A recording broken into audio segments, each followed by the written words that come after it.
by midnight his entire life would look completely different, and he had no idea. And I knew that when I woke up that morning and looked at the ring on my finger and thought about the jeweler's report sitting in my bag, and I made myself eat breakfast. And I made myself do my hair, and I put on the green dress I had bought specifically for this evening.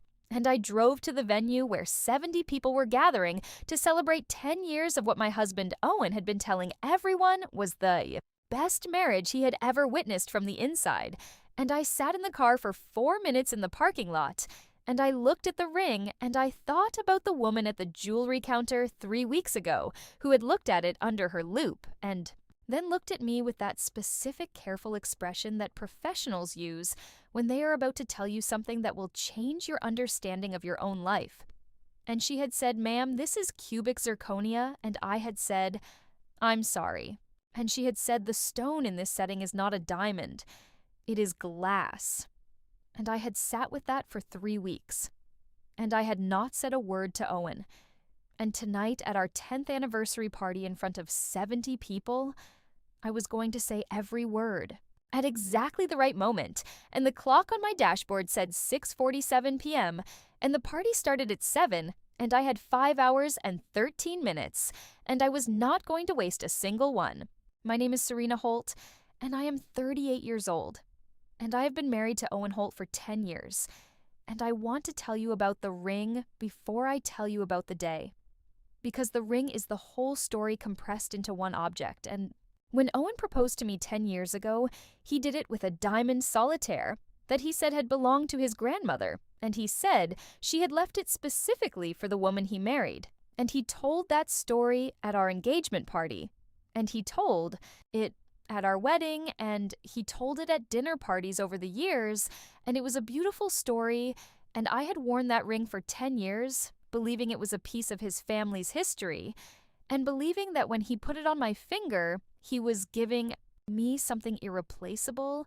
And 3 weeks ago, I took it to be cleaned and resized because I had lost weight, and it was slipping, and the jeweler looked at it and told me it was glass, and I drove home and I sat in my kitchen for 2 hours, and I thought about every single time Owen had told the grandmother story, and I thought about what it meant that the story was false, and I thought about what else might be false. And that question, once it arrived, did not leave. The morning of the anniversary party, I was up at 6 and Owen was still asleep, and I sat at the kitchen table with the jeweler's written report and a cup of coffee, and I went through the last 10 years the way you go through a room after a flood, looking at everything with new eyes. And I thought about the joint account that Owen managed, and that I had never had full visibility into, because Owen said he was better with numbers, and I had believed him, and I thought about the business trip to Portland 2 years ago that had lasted 9 days when he had said it would be 4. And I thought about the credit card statement I had seen accidentally in January with a charge from a jewelry store that I had asked about, and Owen had said it was a gift for his mother, and his mother had not mentioned receiving anything. And I had filed that away. And I thought about all of it sitting at my kitchen table on the morning of our 10th anniversary, and I understood that the ring was not a mistake or an accident. It was a choice. And choices like that do not exist alone. They belong to a pattern. And I had been living inside that pattern for 10 years without the vocabulary to name it. And now I had the vocabulary, and I had the jeweler's report, and I had a plan.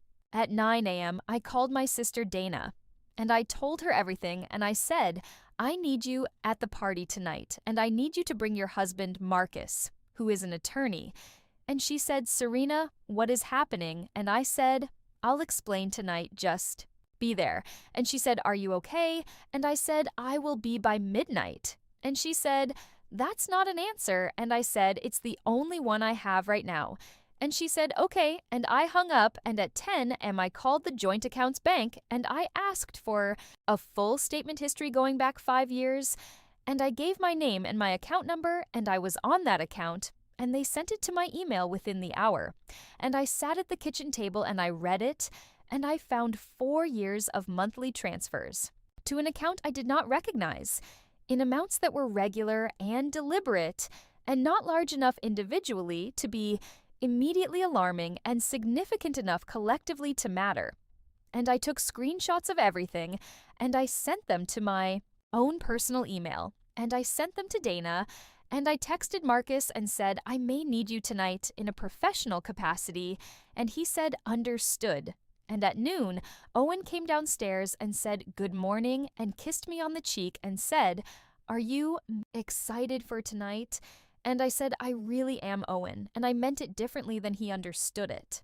The afternoon moved the way afternoons move when you are waiting for something you have been building toward, and I got my hair done, and I thought about the grandmother ring story, and I got my nails done, and I thought about the Portland trip, and I drove to the venue at 5 to help with setup, and I thought about the jewelry store charge in January, and I placed the centerpieces, and I greeted the caterers, and I smiled at the venue coordinator, and I moved through every task with the specific focus of a person who has somewhere very clear to be by the end of the evening.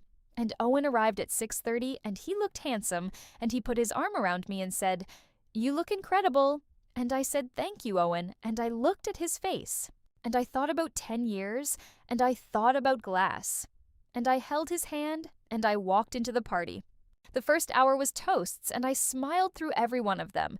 And Owen's best friend said they were the gold standard of marriage, and Owen squeezed my hand, and I squeezed back. And at 8:15, Owen stood up to give his own toast, and he talked about 10 years, and he talked about partnership, and he talked about the ring, and he told the grandmother's story. And I watched 70 people listen to it, and I watched their faces go warm, and I held my glass, and I waited.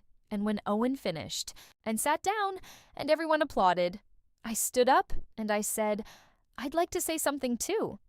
And Owen looked surprised and pleased. And the room went quiet, and I said, 10 years ago, Owen put a ring on my finger and told me it had belonged to his grandmother. And I said 3 weeks ago I took it to be cleaned, and the jeweler told me it's cubic zirconia. And the room did not make a sound. And I said, I want to be clear.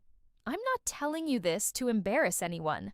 I'm telling you this because I spent 10 years believing a story, and I think the people in this room who love us deserve to know which parts of that story were real.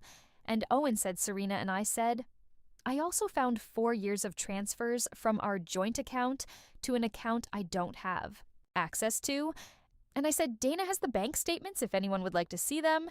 And Dana held up her phone from the third table, and Owen stood up and said, this is not the place. And I said, you picked the place, Owen. You planned the party, you invited the people. I'm just using the room. And the silence after that was the kind of silence that has weight and texture. And Owen looked at me, and I looked at him, and I took the ring off, and I set it on the table in front of him, and I said, I'd like the real one back whenever you find a moment. And I picked up my glass, and I finished my champagne, and I walked to Dana's table, and I sat down. And Marcus put his hand on my shoulder and said, whenever you're ready, and I said, I'm ready now.